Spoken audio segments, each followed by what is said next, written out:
Howdy folks, Tyler here with Voile Manufacturing, and today we're going to run you through everything you need to know about climbing skins. We're going to go through the history, what exactly they are, how to use them, how to install them, and then some maintenance tips and tricks. Here at Voile, we got our foray into the climbing skin game with our snake skins, which we came out with in the 1980s, which were a means for uphill backcountry travel. And fun fact, this is actually where the Voile strap idea initially came from, because that's what stuck the skins to your ski.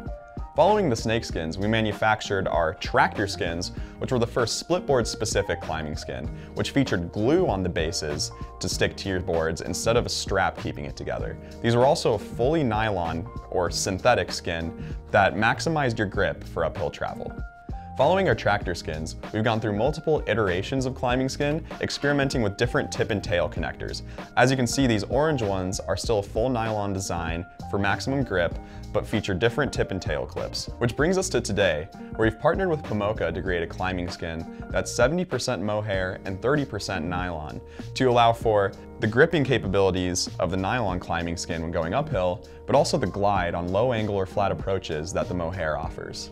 It's common with other brands of climbing skin that you have to install the tip and tail connectors yourself, but with ours, they come pre-installed. So really, you just want to make sure that you buy the properly sized skin for your skis or splitboard. To do that, you want to look up the dimensions of the ski or splitboard that you have and find the widest point, and then make sure that the climbing skins you're purchasing are within about 5 millimeters of range from whatever that widest point is. And then all you have to do is worry about trimming the excess skin away so they fit the shape of your ski or splitboard.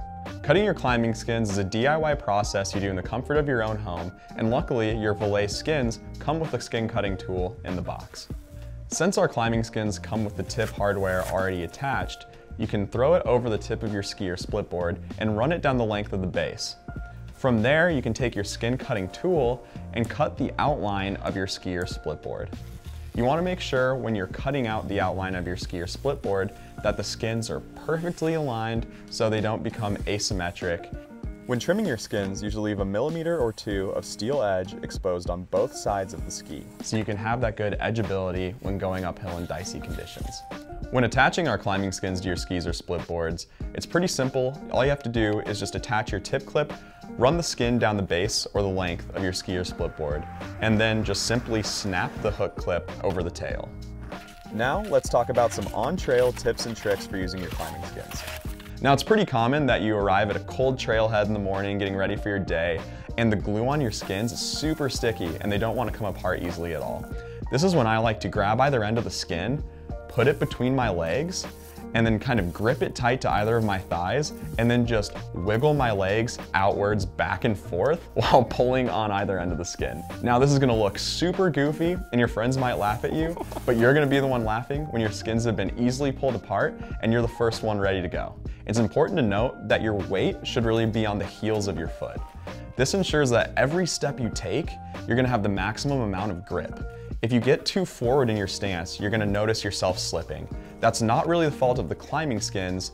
It could have to do with conditions, but more often than not, it's just improper form. So be sure to weight your heels when going uphill. And this is even more important when you're in steeper terrain. Now, it's pretty common for there to be some issues when using your climbing skins on long days or when it's really wet and snowy out. And one of the most common things that can happen is that snow sticks to the glue on your climbing skins. Yep. Something that you can easily do to fix this is when you're transitioning to stick your ski in the snow and then just grab either end of the skin and just run it back and forth on the edge of your ski to remove that snow. This doesn't affect the glue all that much, and it makes sure that the glue gets nice and dry so you don't experience problems for the rest of your day. Another common issue with climbing skins is that when it's a really wet and heavy spring day, that the snow will start to clump up and stick to the bottom of your skins, which is commonly referred to as glopping. When this glopping happens, it causes a ton of snow to build up on the bottom of your climbing skins, adding pounds to either foot. Something easy to do here is just take your ski pole and scrape that snow off the bottom. You're probably going to be doing this often if you're experiencing glopping, and a better long-term solution would be to invest in some skin wax, keep it in your backcountry bag in the spring, and rub it on the base of your skins on those wet spring days. You'll maybe be able to go a little bit further without glopping occurring. Now let's say you've been skinning all day long. Here comes probably one of the hardest parts to master of backcountry skiing, which is the transition. The transition is when you're going from uphill mode to downhill mode, which means removing your climbing skins, getting yourself into ski mode, stowing everything in your pack, putting your layers on. With a split board, you have to remove the board from your feet to rip your skins and perform your transition just to the nature of the binding system and split boarding as a whole. But when transitioning with your skis, you can do this with your skis still attached to your feet, depending on what binding you're using. Now, the easiest way to do this would be to pop your heel down and lock it into the ski, grab the tail clip of that climbing skin, and just perform a nice fluid rip all the way to the top.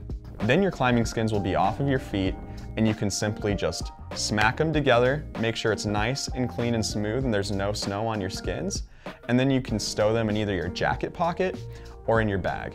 We recommend stowing them in your jacket pocket if you're going for multiple laps because your body heat will warm them and dry them while you're skiing.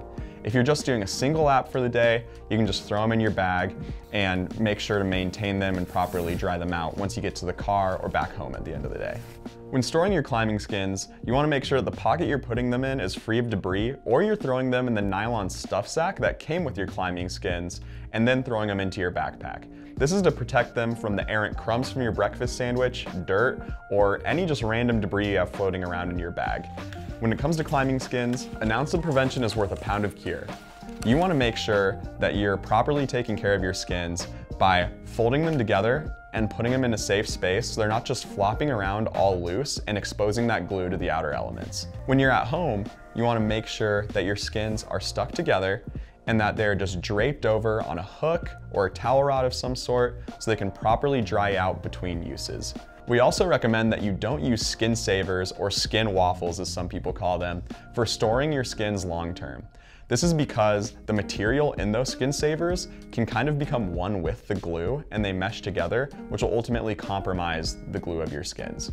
Now, it's not the end of the world when your skin's glue gets compromised. You can always bring them into our retail shop here in Salt Lake and get your skins re-glued, but properly taking care of them can add to the longevity of your skin and also save you some money down the road. Another pro tip is when it's crazy windy at the top of a peak when you're transitioning.